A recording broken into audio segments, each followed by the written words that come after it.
Good morning. My name is Nancy Lindborg. I'm the president of the U.S. Institute of Peace, and I'm delighted to welcome you to our Bipartisan Congressional Dialogue series. This is the 14th Bipartisan Congressional Dialogue since we launched the series in late 2018. And these events have become, I think, a really inspiring forum that demonstrate the importance of coming together across the political aisle to engage in conversation and dialogue. This, of course, is the essence of peace building. And this does happen every day in Washington, D.C. So I'm pleased to welcome today two congressional leaders, Congressman John Moolenaar from Michigan and Congressman Tom Suozzi from New York, to share their perspectives on advancing international religious freedom. This is a topic that USIP has focused on for really most of our history. We launched our religion program 30 years ago, researching the ways that violations of religious freedom contribute to violent conflict. And our findings underscored that though religious discrimination is not the root cause of most violent conflicts, the role of religion in peace and conflict is often very significant and needs to be understood. So for the last 3 decades, our work and our research has borne out that building societies and states where people of all faiths and none can flourish is not just an effective peace, it's also a critical ingredient for establishing peace in the first place. So based on that conviction and that evidence, our former USIP colleague David Little helped advise on the passage and implementation of the first International Religious Freedom Act in 1998. And today, our Religion and Inclusive Societies program supports the peace-building efforts of religious communities and organizations in conflict-affected areas around the world, from Colombia to Pakistan to Iraq. And this past year, we partnered with USAID to launch a research initiative to better understand the correlation between religious freedom, peace, and development. And this project will produce practical recommendations for USAID missions around the globe on how to design the kind of development projects that both protect and strengthen the freedom of religion and belief. So I just want to note, yesterday we were pleased to welcome Knox Timms to USIP. Shout out to Knox. He left government after 20 years of service working exactly on these issues. So welcome to the team, Knox. Thank you, Congressman Moolenaar and Congressman Suozzi, for joining us today to discuss what you're doing in Congress to raise the importance of international religious freedom. The two served as honorary co-chairs of this year's National Prayer Breakfast. And I want to note that this was the year that Congressman John Lewis offered the closing prayer.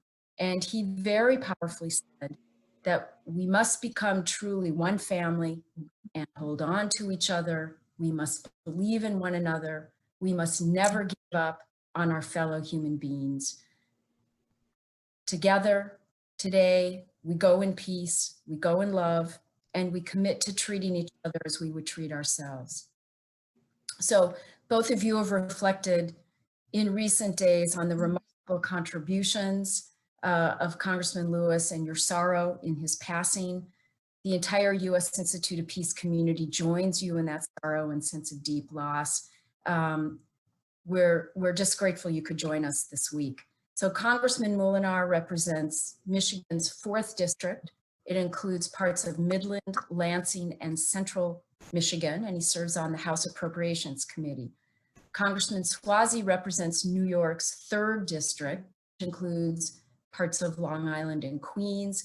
He serves on the House Ways and Means Committee and as vice chair of the Bipartisan Congressional Problem Solvers Caucus. So each brings rich expertise to this issue and the broader arena of international affairs. So I'm so happy you both could join us. In just a moment, Congressman Moolenaar will offer remarks, followed by Congressman Suozzi. After that, we'll have a moderated discussion between the two. I get to ask a few questions, and then we'll take questions from our online audience. So viewers can participate in the live Q&A. You can submit questions on the USIP webpage. And please join the conversation on Twitter using the hashtag bipartisan USIP. So with that, Congressman Moolenaar, I'll turn things over to you. Thank you for being here. Well, thank you, Nancy. Very much appreciate the chance to be with you and appreciated your opening remarks as well. And just grateful to be here with Tom and talk about the important issues of religious freedom and the religious persecution that's occurring around the world. And last year we visited the Institute of Peace, and that's when this event was first suggested. We hoped to be with you in person, but obviously the current circumstances don't permit that. But, you know, as co-chairs of the National Prayer Breakfast this year, we made religious freedom the theme of the breakfast and highlighted stories of religious minorities around the world who are doing very good works in the face of oppression. And really, Tom was the driver in making this the theme and had the vision for this. So I'm grateful for that. But the people we focused on live remarkable lives of faith outside of the comfort that religious freedom that we enjoy here in the United States. And as they had that steadfast commitment, their faith was a powerful testament and the incredible work these people are doing. You mentioned John Lewis at the onset, and once again, you know, just were reminded about what a wonderful, gracious person we had to enjoy as our congressman here, as well as, you know, his legacy and the civil rights movement. Just a wonderful man, and we were so grateful that he gave the closing prayer at the prayer breakfast. And I can still remember the day when Tom and I talked with him on the House floor about this, and he had been getting treated for his cancer. He was weakened, but he immediately said yes, and he said he would either do it in person if he was able to, or would tape it. And of course, he was only able to tape it, but we were just so grateful to have him provide that spirit of unity right to close the National Prayer Breakfast. Truly an honor to serve with him in Congress, and our prayers are with him, his family, his loved ones and friends as they mourn his passing, and also celebrate his life. His legacy of faith and courage and service to our nation will live on for generations and is an inspiration to Tom, to me, and to so many of us who serve here. You know, faith provides us with the will to carry on even when all earthly obstacles seem to stand in our way. And with faith, we can overcome what stands in our way to make a difference in our communities. But if you live in a country where religious freedom does not exist, it makes it harder to have that faith. And when freedom of religion is oppressed, it becomes harder to unite as a community of believers to make positive change. Without the freedom to worship and sing together, faith in solitude becomes more challenging and more difficult, and believers are discouraged. And there should be no doubt that the mission of the Institute of Peace and global religious freedom go hand in hand. And when the goal is to bring together warring sides, trust must be built, and opponents will have to believe in a peaceful future that they cannot see at the time, but they must create together. And if we accept all faiths, people around the world can come together as one. There'll be less to fight over. Religious freedom and faith are partners in peace that will make our world a better place. And just again, want to thank you for the opportunity to be part of this Institute of Peace gathering and for bringing us together and discussing this important issue and hosting us this morning.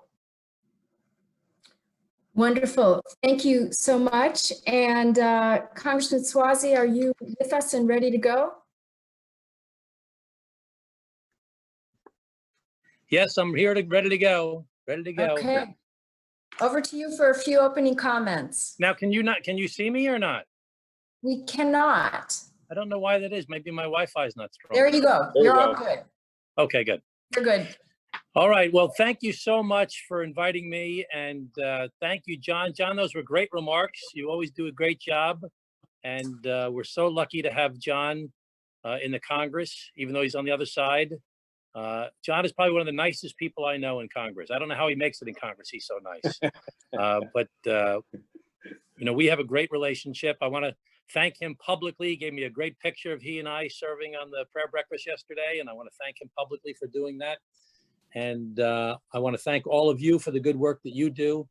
And what we tried to do in this year's prayer breakfast was try to figure out where is a place that we could bring some commonality, that we could bring Democrats and Republicans together in a clear message that we could find agreement on. And you know, you have to remember that the prayer breakfast was literally, the State of the Union was on Monday night, the acquittal of the president for impeachment was on Tuesday, and the prayer breakfast was Wednesday morning. So it was, as you can imagine, a tense time in our nation's capital. And we wanted to figure out how could we find some common ground.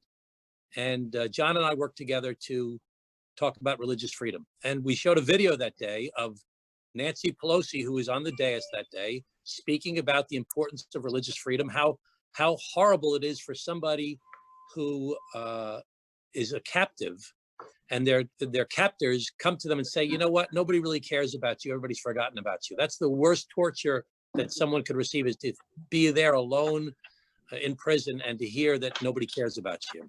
And then we had a speech from the president, you know, both of these were on video, where he was talking about the importance of religious freedom and how 80% of the world, and he was saying how shocked he was when he read the statistic, 80% of the world does not enjoy religious freedom. And John had the brilliant idea of asking John Lewis to give the closing prayer that day. And John just described what happened with that. And let me just say that John and I were with some people the other night, and someone read a reading from a letter of the Paul to the Ephesians for the early church, and talked about the importance of, especially when the people are in conflict with each other, to exercise humility and gentleness. And that's exactly what John Lewis did, humility and gentleness. I mean, I just can't, I know I need to be a better person whenever I see, whenever I think of John Lewis. And even John's a great example of humility and gentleness, and it's something we could all try and work on a little bit more. So, you know, there's so much religious persecution in the world today. We read about the Uyghurs all the time. I helped to co-draft some legislation on the China Executive Commission on Human Rights to sanction the Chinese Communist Party related to the Uyghurs, the way that the Chinese have treated the Tibetans for such a long period of time. We've heard so much about the Rohingya over the years, even Jewish persecution. You know, we talk about the fact that, you know, there's 2.5 billion Christians in the world. There's 1.5 billion Muslims in the world. There's 900 million Hindus in the world. There's 300 million Buddhists in the world. There's 40 million Sikhs, but there's only 15 million Jewish people in the world. And 6 million were killed during the Holocaust. So, I mean, put that in perspective and think about the persecution of Jews, not only in America, but in Europe and throughout the world on a regular basis. And it goes on in the Coptic Christians and the Christians in the South American countries and in Iraq, and just, you know, there are people being persecuted for their religious values all over the world. And as John said, you know, looking at most of our faiths, the different faiths of the world, a lot of them are grounded in the same mission that you have of peace. Mm-hmm. And if we could encourage religious freedom, we could serve the dual purpose of encouraging so many other things, but especially peace. And it was a great honor to serve in the prayer breakfast this year. It was a historical moment. It didn't go exactly as we planned in some respects, but a lot of good things came out of it. And we know that more good things will come out of it in time. And we want to thank you for the work that you do and for inviting us here today. And we'll be happy to answer any questions that you may have for us. Wonderful. Thank you both. And thank you for holding that bipartisan space at such a particularly difficult moment. Well, Nancy, I have to interrupt you for 1 second because John wants to say something. He says, go ahead, John, you go first. Say, I'm a Republican. So I'm a Republican. And I'm a Democrat. And I have 15,000 farmers in my district. I know a guy named Farmer. Anyway, there's more to our shtick, but the idea is we couldn't be more different from each other, but we found common ground. No. Well, I just want to start at somewhat of the personal level. I mean, you have both noted the importance of the stories that you've heard. And at the prayer breakfast, you showed a video of people from around the world who were facing religious persecution. And I'm wondering, are there stories that have really stuck with you, that have been a motivation for you on this? Congressman Moolenaar, you want to start if you've got it? Well, one of the individuals that we focused on was Mama Maggie, who is a Coptic Christian in Egypt. And we focused on her because, Coptic Christians experience persecution in different places. What was so amazing about her was how she is serving the poorest of the poor, caring for children in Egypt. And regardless of religious background, regardless of, whatever the rules are in place, she's doing an incredible work. She would be, in my view, a modern day Mother Teresa. And we were so thrilled to focus on her story, but also have her join us at the prayer breakfast and just be part of that. So that, to me, was a tremendous encouragement. And I can't point to one specific story. I think of somebody. I heard one story in preparation for the breakfast, and we invited them to come to the breakfast, of a bishop in a faith where you can marry, and his wife had been raped, and they continue to serve the public. And stories about the Tibetans for so many years where they've been persecuted, and the Uyghurs. I mean, the idea that in today's world that there are 1 million people in forced labor camps, and some of the products that they help to produce are actually show up in the American supply chain. And it goes, and they're forced to eat pork. They're Muslims, and they're forced to eat. They're forced to eat during Ramadan when they're supposed to be fasting. And the horror stories all over the world of people being persecuted for their religion. The battles between in India and Pakistan over Kashmir, and just the Ahmadiyya Muslims. There's just so many stories of people being persecuted just because their religion is somewhat different from others. So you've just given us a long list of faiths and individuals who are facing this kind of persecution. What do you see as the most important role that Congress can play? How do we best, as the United States, play a role in protecting religious minorities? And do you all think of the potential for unintended consequences as we seek to do that? So there's a lot to balance here. Obviously, it's hard to exercise foreign policy just based upon what's the morally right thing to do, because we'd end up being in conflicts all over the world if that were the case, because there are so many things that are wrong taking place in the world, and we have to balance our national security interest in the process. But we have to be guided by what's right and wrong as well. That's why, as I mentioned earlier, I worked on the Uyghur Act to try and hold the Chinese Communist Party accountable for what they're doing to the Uyghurs, and we need to do more there. And working on in America, the Never Again Education Act, to educate people, to provide funding for Holocaust education in America. It's remarkable when you look at the statistics that so many people still think, especially young people, don't even know the Holocaust happened. And we need to, that was 75 years ago. I talk about how I went to the Battle of the Bulge, 75th anniversary. This past, I can't even remember when it was now, everything's all a blur. But I read the book, Band of Brothers, in preparation for it. And literally days before and miles away from the concentration camps, the American soldiers were debating amongst each other, is this for real, these rumors we've been hearing?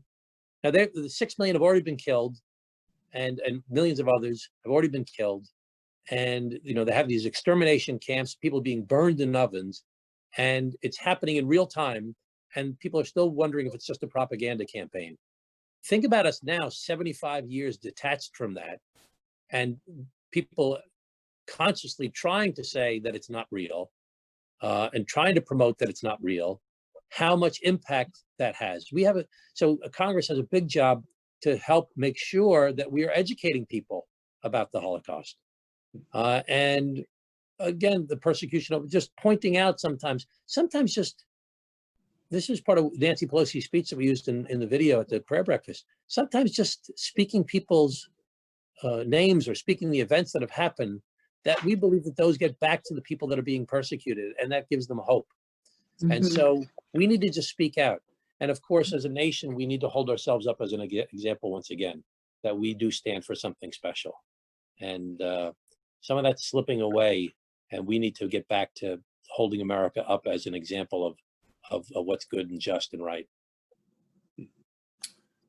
Thank you. Congressman Moolenaar, you want to add Sure. to I think Tom is exactly right. The Uyghur Human Rights Policy Act was a step in the right direction. And one thing that has come to the forefront since the pandemic began is the need to bring manufacturing of personal protective equipment back to the United States. We need more capacity in our country to make those items. And last week, the New York Times reported that Uyghur laborers are being forced to make PPE against their will, and sometimes what they make is ending up in other countries, including ours. And so, we can't allow China to use slave labor for its diplomatic efforts around the world. And part of that is making sure that we're making the things we need, so we aren't relying on China for that. And at the individual level, as Tom mentioned, we need to be wary of what China's efforts are to use propaganda to divide us, but also, we have to have the freedom to, at one time, also coexist and try and find ways to work with China, but at the same time, not hesitate to criticize them when they're doing the kinds of things they're doing. You look at what's happening in Hong Kong and the freedoms that are being taken away. That's simply not acceptable, and we need to speak out on those things. And of course, you're penalized for speaking out. Whatever. They oppress their own people, they crush freedom of speech, they jail Nobel winners, and much worse. And so, as Tom mentioned, we can't simply turn a blind eye to this. We need to speak out, and at the same time, look at ways of building better relationships with countries around the world, so we have a higher standard, and America needs to lead the way. Are you finding that this is a topic where you can maintain a good bipartisan consensus? I think, yeah, go ahead, John. Well, Tom, I think we would both agree how important it is to our country, to our daily lives. It's in our Constitution, and it's always been who we are as a country. And because of this, I think there's a bipartisan consensus that something we can do together. And I believe that, religious freedom makes our country and the world a better place. And I hope, that's something that is as Congress, as well as the State Department, really working on promoting this. As Tom mentioned, you had the Speaker of the House and the President both giving speeches on this. It's something that our country can stand firm on and be a leader for other nations around the world. So this is an example of, I think that every Democrat and every Republican would agree that religious freedom is something that we should aspire to. And it just becomes a matter of degrees. Who's gonna let our economic interest, for example, outweigh our desire to stand up for something that we believe is morally right? What other strategic interests come into play? For example, I just went to a ceremony the other night with some Greek Orthodox folks in my district because the Hagia Sophia was just changed back into a mosque. So it was once one of the greatest churches in the Eastern Rite. And then it was made, after the Ottoman Empire took over, they made it into a mosque. And then about 85, 87 years ago, they made it back into a museum to celebrate both religions. Turkey, priding itself on being a secular country. President Erdogan recently said, oh, let's make it back into a mosque and exclude the Christians. So the Greek Orthodox had a day of mourning throughout the world on July 24th. So well, Turkey's a NATO ally. Turkey has very important strategic assets that are important to the United States as far as our common defense. But President Erdogan continues to be more and more not a secular country and become more of a fundamentalist, and is doing things that are not necessarily consistent with the values of NATO or the United States. So how do we balance something we all believe in, religious freedom, with our other strategic interests? And that's the challenge of smart people of goodwill working together. You can't solve any complicated problem in an environment of fear and anger. And that's why you need to identify people of goodwill. That's why, the relationship John and I have, and the relationship that we have with some of our colleagues, that we build trust over a long period of time, even though we radically disagree with each other on certain issues, but we trust each other, we admire each other, and or at least I admire him, I should say. And so, we know that we can trust that, we're coming from a place of, boy, we really just like to do the right thing here. And when you can find people of goodwill to sit down and have conversations, then it's more likely that you could find common ground. When there's a fear of, an environment of fear and anger and distrust, it's very easy to just retreat into your, opposing corners and throw out the sound bites and just say, you're one of those. So we have to figure out how to get that back in our country, where there's a lot more relationship building. And it's not easy in this environment. A lot more relationship building so we can find the common ground on issues like religious freedom that could really morph into so many other things.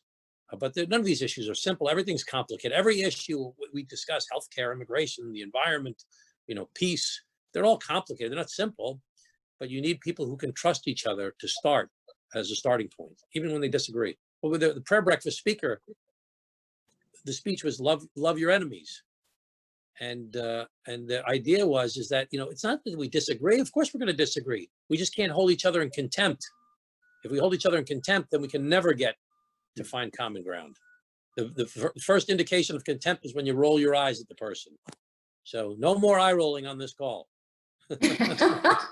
Well, you've just outlined the core tenets of peace building. So thank you for that. And, of course, a lot of our research has on peace and religion has focused on the ways in which religious freedom to believe or freedom to have no belief is fundamental to creating a more peaceful society. So do you think there's room to use that evidence basis to put forward the ways in which religious oppression damages a country's national security interests? So you mentioned what's going on with the Hagia Sophia in Turkey. The evidence suggests that Turkey's national security will be undermined by an increasing environment of religious oppression. We absolutely should use any knowledge that you've gained from the work that you've done for so many years with so many experts, evidence-based knowledge that we could try and share with others. I know that I would be willing to, I'm sure John would be willing to help you to promote any of those concepts and try and spread it amongst more people. That's exactly right.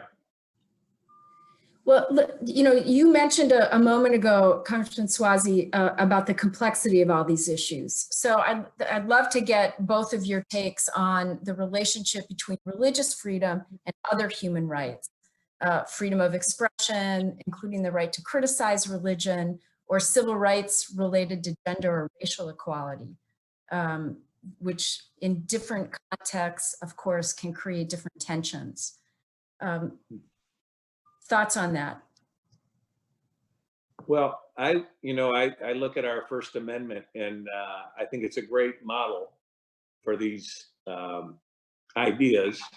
I also look at, when you think of, our founding documents talking about people created in the image of God and endowed by our Creator, and that kind of a foundation, if everyone was to look at others in the same way, you'd tend to recognize the significance of each person.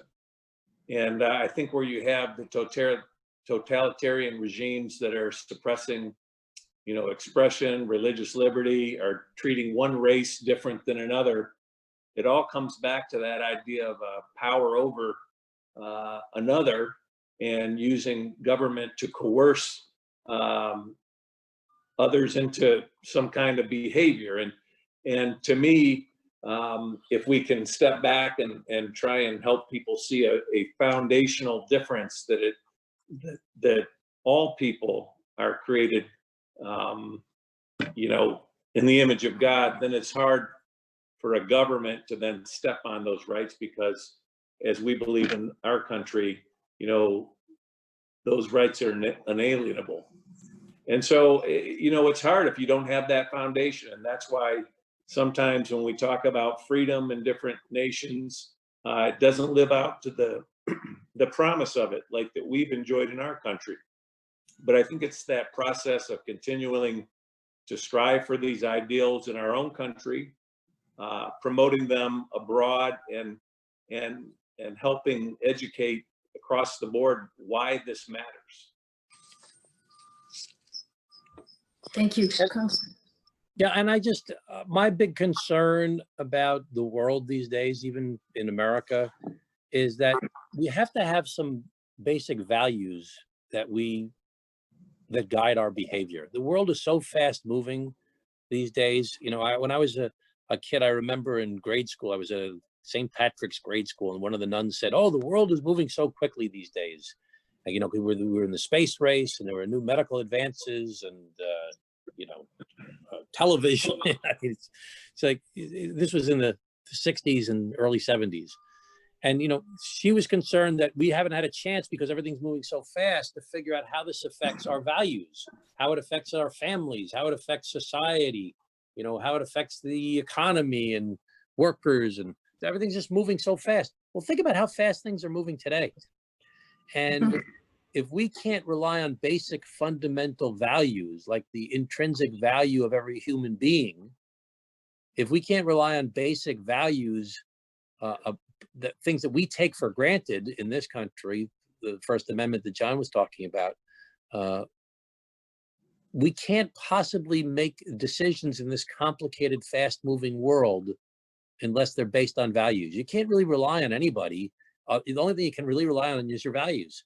And we are seeing our society in America become more and more, especially with young people, not based on a set of values. And it doesn't have to be a particular religion or any religion even. It's just a set of values. These are the values we uphold. But when you say I'm secular and I'm ashamed of America and I don't like the founding fathers of our country and because of their flaws, then we don't have any basic values to all have as a common language. And then when we're dealing in the international arena, there are many countries that don't share any of those basic values that we have. They have either no values or a completely different set of values. So we have to figure out how can we have some common language with each other and base it, again, on the intrinsic value of the human being. I'm always so encouraged with my Indian American friends where they say namaste and they put their hands together. That's like, I recognize the worth of you as an individual. And there are so many other societies and religions that are based on individual human worth. And so we have to get back to that somehow. Nancy, yeah, please go ahead. Yeah, if I could just build on what Tom just said, I think it's so important, that intrinsic value of a human being. One of my heroes is William Wilberforce, who led the abolition of the slave trade in Great Britain. And one of the things they did when slavery was a huge financial industry in Great Britain, one of the things they did was they created a medallion that showed a African black man who was depicted as a slave, but then he also, across it said, "Am I not a man?" And they use this medallion to really drive home the point that regardless of your race, we are all human beings and there's intrinsic value in every human being. And in Wilberforce's day, what they did over a period of 30, 40 years was turned it from a huge economic boom where he was vilified for introducing a resolution against slavery. On his deathbed, they basically passed outlawing slavery. And it was almost unanimous at that point because they were able to shift public opinion based on the intrinsic value of every human being. Thank you both. And I want to remind our viewers that you can submit your questions on the USIP webpage, and you can follow the conversation on hashtag bipartisan USIP. And I have a number of questions that are coming in. And let me ask one that builds a little bit on Congressman Suozzi, your demonstration of the namaste, which may serve us well as we live in the era of COVID. And the question is, how has the pandemic and the resulting lockdowns affected religious freedom around the world? Either of you care to give that a whirl? Well, that's a tough question because we don't really have as much information about what's going on in the world right now.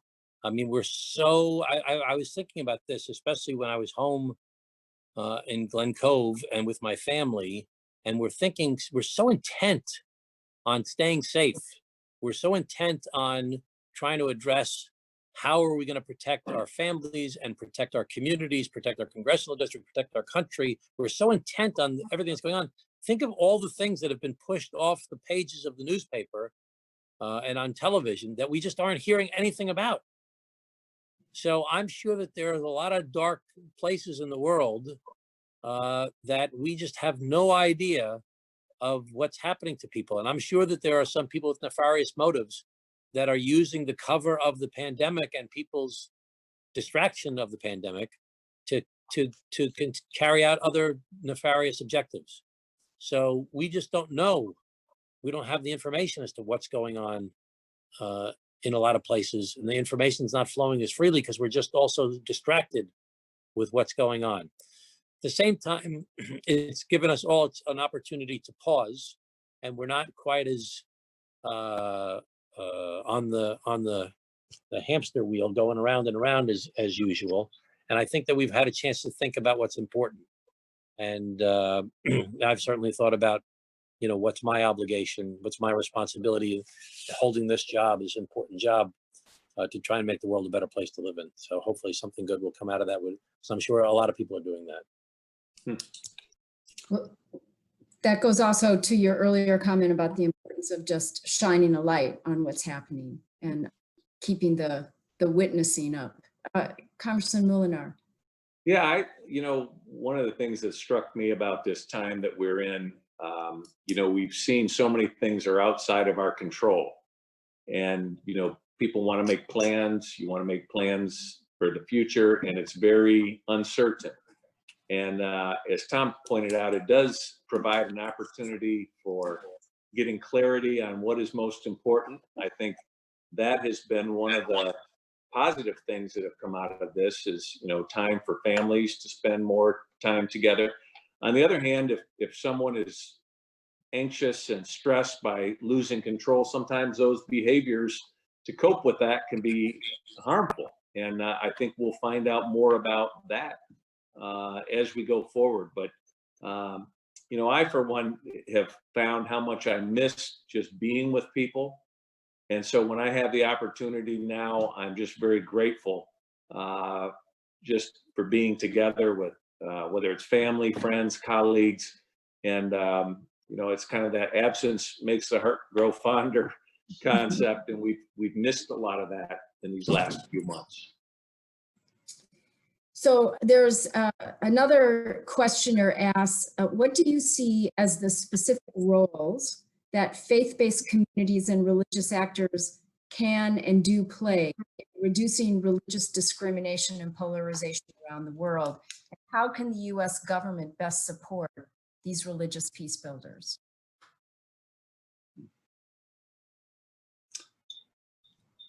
Congressman. Well, I think protecting people whose voice is maybe running counter to the regime. I think trying to advocate for the freedoms and the liberty to speak out.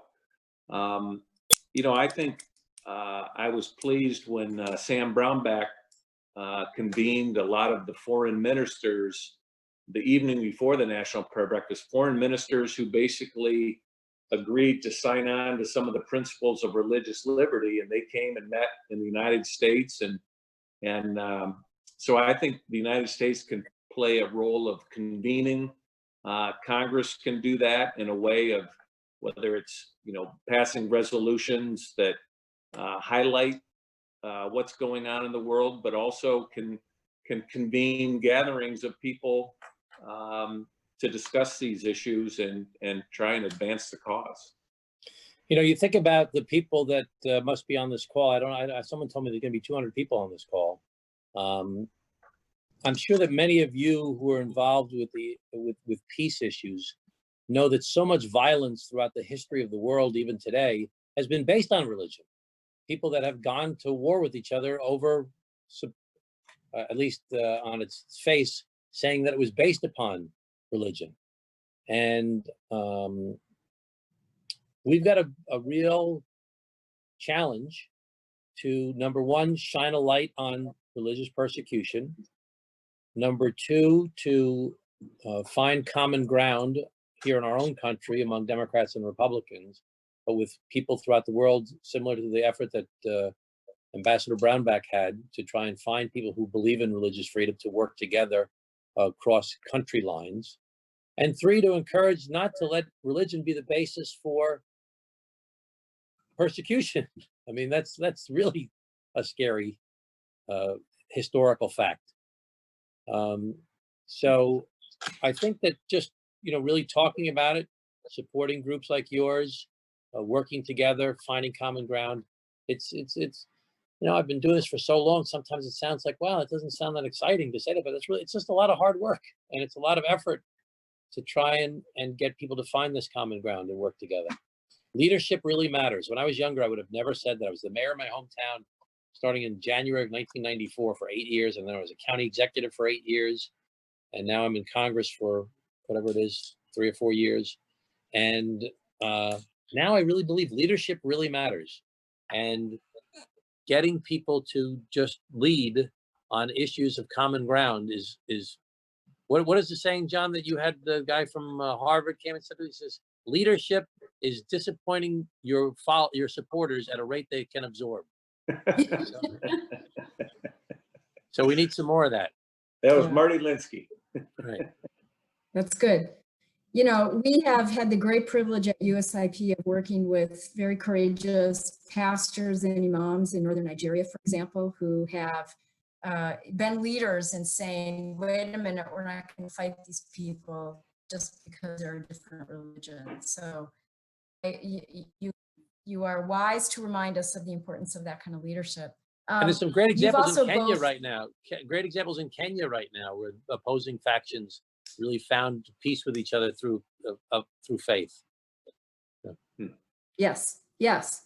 And our research demonstrates that oftentimes, religion is not always the root cause. It's often invoked. There's often other causes. But when you have freedom of religion, you're more likely to have a peaceful society. But this leads me to the next question, and that is, we talked a little bit about Turkey, but there are also a lot of examples underway right now of the persecution of Muslims in India. India, of course, is a democracy, an ally of ours. The concern is that it actually could lead to national security damage for India. But how should we respond? What could the U.S. do to address this trend in the world's largest democracy? I think the great hope for India is that they have a very strong system of law and rules of law. And their Supreme Court has been very, very good about enforcing the law, even when it disagrees with the administration. So it's a big challenge for us when we have an ally that purportedly shares our values, democracy, worth of the individual, the rule of law, and then we see them doing things that we don't like. We have to recognize the sovereignty of other countries. We have to recognize that they have, in a democratic system, a system of elections where they're electing their leaders, and we have to have some confidence that they're going to figure it out themselves. I mean, think of our allies looking at America right now with the violence taking place, questioning what the heck is going on in our country, and and we don't want them interfering with our country, even though we see that that is happening. I think we need to speak out against the things that we think are wrong, and just speak up for what the values are that we have. Again, we've got to figure out how to do that in a way that balances our long-term interests with those nations as well. That's why relationships, again, most important thing in relationships is not just amongst members of Congress, but relationships with our allies. And we're in a position of trust where we can say to them and criticize them that will not damage our relationship in the process. But it's a matter of hard work over a long period of time based on evidence and values.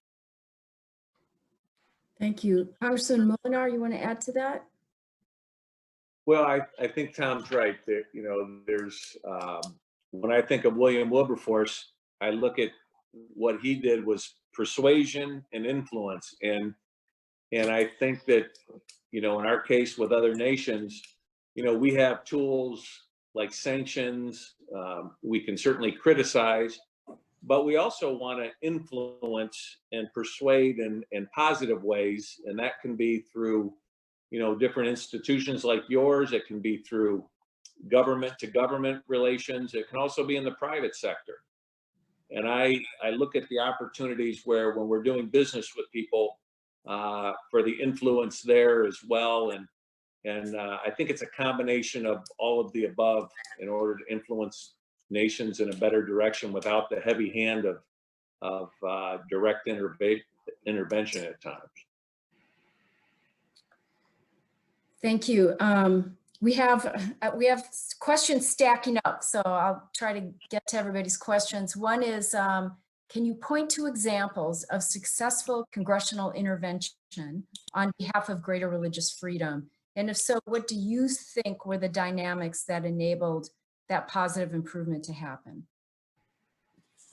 I can't point to anything specific right now. This is a relatively new phenomenon for us, and this was something that we really started to engage in. I started to engage in with the China Commission and the Uyghurs most recently, and Hong Kong's not really religious freedom, but same concept there.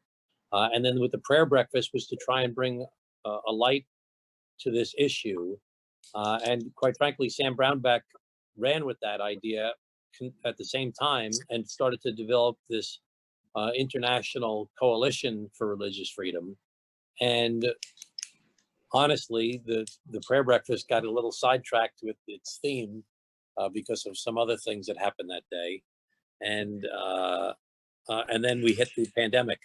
So there hasn't been as much momentum with this as we would like. But I have no doubt that if we can bring it back to the fore, it'll be very successful. Mm-hmm. Congressman Moolenaar, anything to add to that? Yeah, I think it's difficult to point to a piece of legislation that has, as I mentioned earlier, we have different tools, and sometimes it's the heavy hand, sometimes it's more incentive based. I think we need to look at everything we're doing, whether it's interactions on the aid that we give other nations, whether it's kind of our relationship relative to sanctions and those kinds of things. But what I love about the idea of sort of the informal relationship building, the influence and persuasion that can occur individual to individual, to me, what that can do is foster trust. And then some of the issues that are underlying can come out in more constructive ways.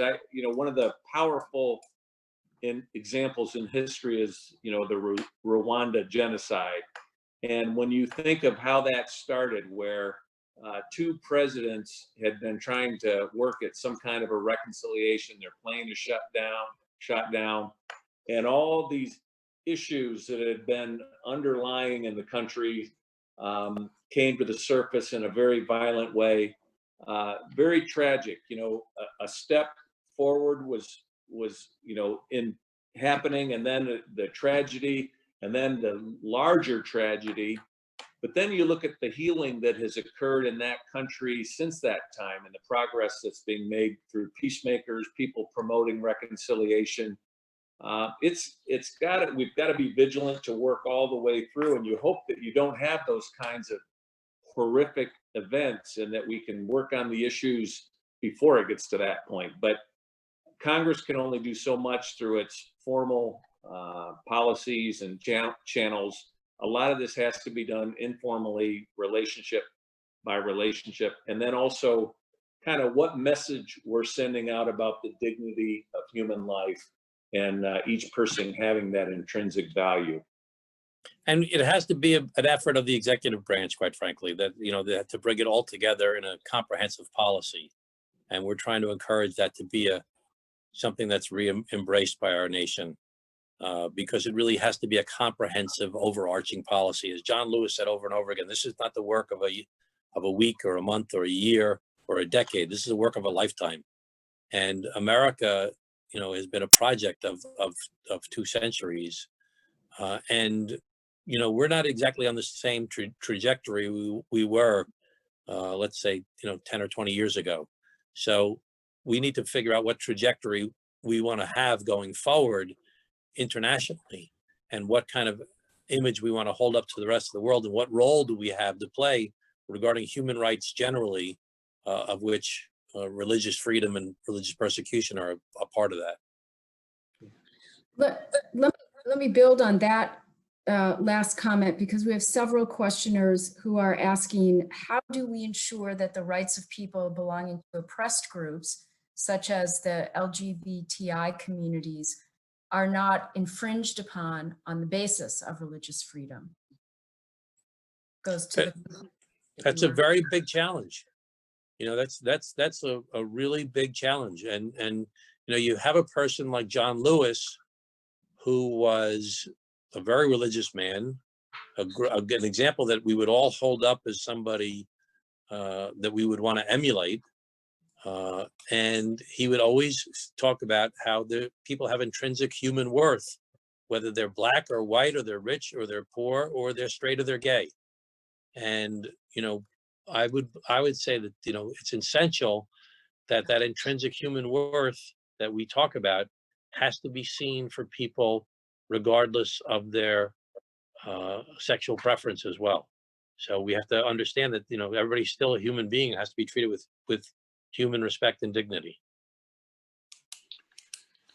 Yeah, and just to build on what Tom said, I think the idea of the golden rule, treating others the way we would want to be treated, I think is important. I think it's also, as Tom mentioned, this intrinsic dignity and value and human worth, viewing all in that context without demonizing people, even though there may be disagreements. It's not always about agreeing on political issues.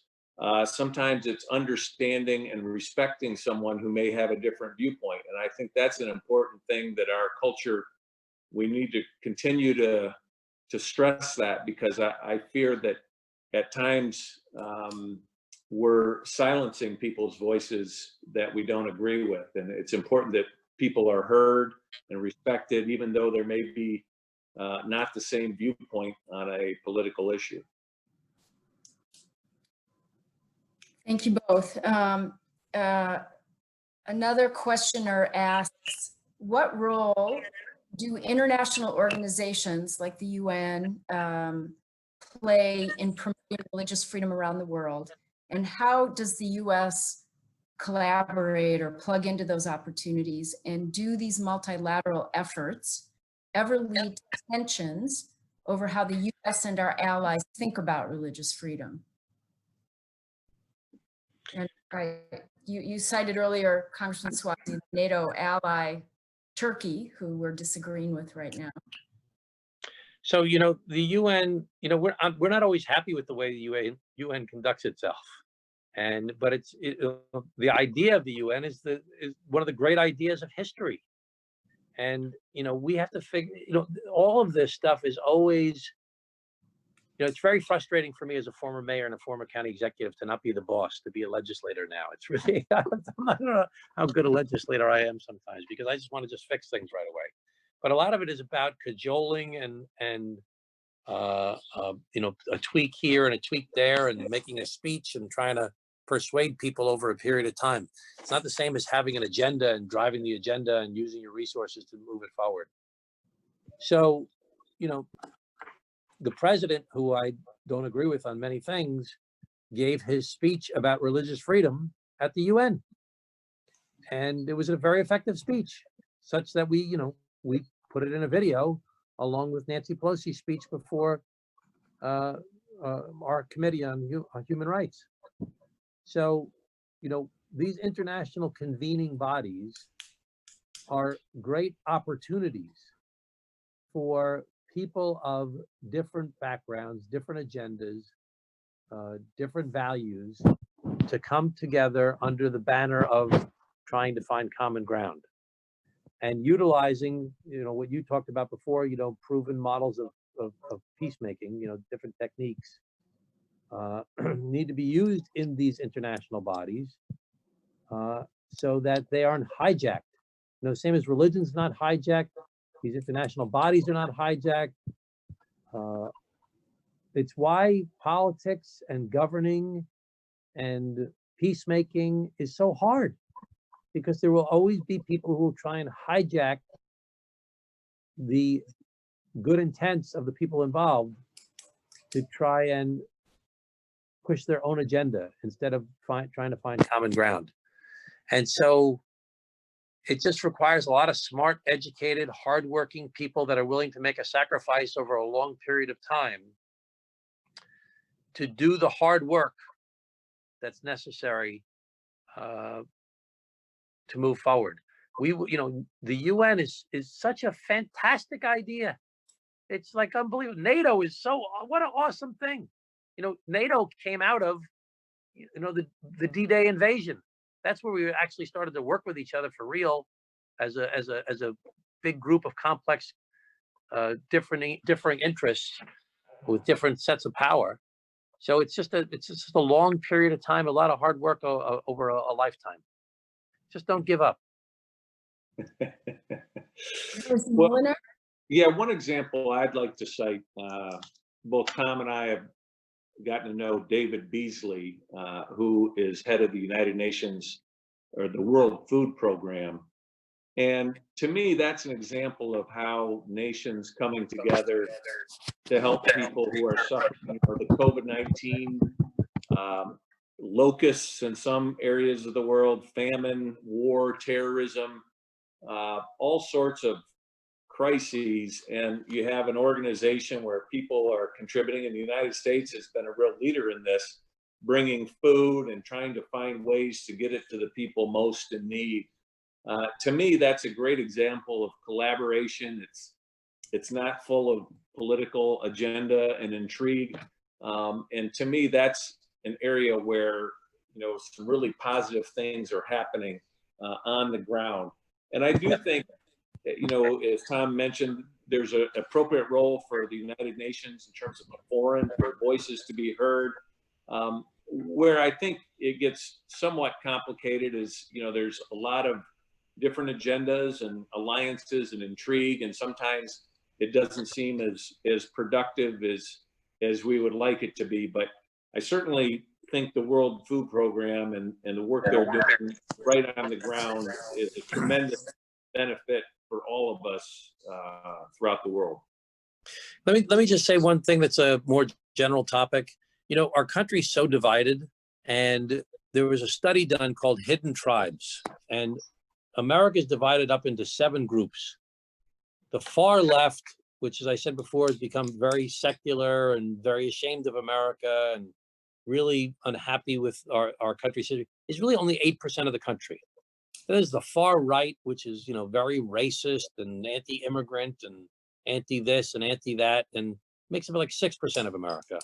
Then you have the traditional progressives and the traditional conservatives.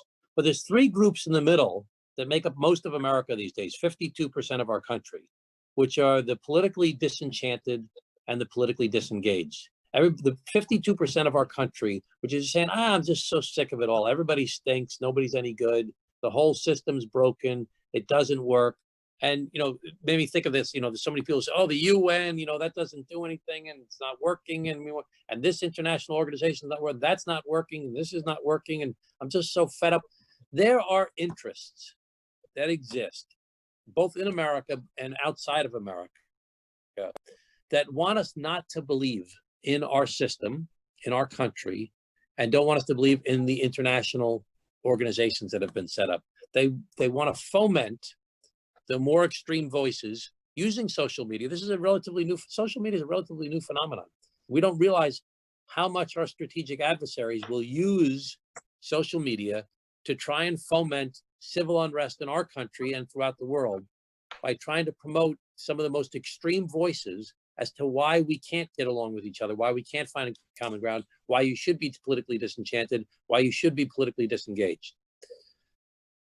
This goes back to the whole fast-moving world and how much things have changed. Technology and globalism have happened very rapidly over the past 10, 20 years, maybe even the past 10 years, 5 years. And we haven't caught up with how this is affecting us.